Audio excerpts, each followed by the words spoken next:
அவர்கள் சொன்னாங்க, எவர் ஒருவர் இந்த உலகத்தின் வாழ்க்கையில ஒரு சகோதரனுக்கு, துன்பப்பட்ட ஒரு சகோதரனுக்கு தேவையான ஆறுதலை செய்கிறாரோ அவருக்கு அல்லாஹ் ரப்பல் ஆலமீன் மறுமையிலே கண்ணியம் என்ற மேலாடையை அணிவித்து அழகு பார்க்கிறான். மறுமை நாள்ல படுபயங்கரமான சூழ்நிலையில அவனுடைய பாவங்களை வெளிப்படுத்தாம, கேவலப்படுத்தாம, அவனை கண்ணியத்தோடு அல்லாஹ் ரப்பல் ஆலமீன் கேள்வி கணக்கை கேட்டு உயர்ந்த சொர்க்கத்திற்குரியவனாக மாற்றுகிறான். இந்த நசீபை எது பெற்று தருகிறது?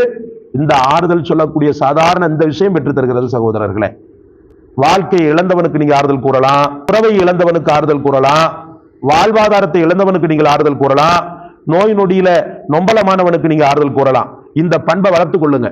காதுல ஒரு விஷயம் கேள்விப்பட்டீங்கன்னு வச்சுக்கிறங்க, இந்த மாதிரி ஒரு நபர், பர்டிகுலர் நபர் வந்து கஷ்டத்துல இருக்கிறான்னு உங்களுக்கு தெரிஞ்சிட்டா, இந்த சவாபுடைய எண்ணங்கள் உள்ளுணர்வில் உதயமாகி நான் செல்வது எனக்காக அப்படின்ற சுயநல போக்கூட போங்க, தப்பில்லை.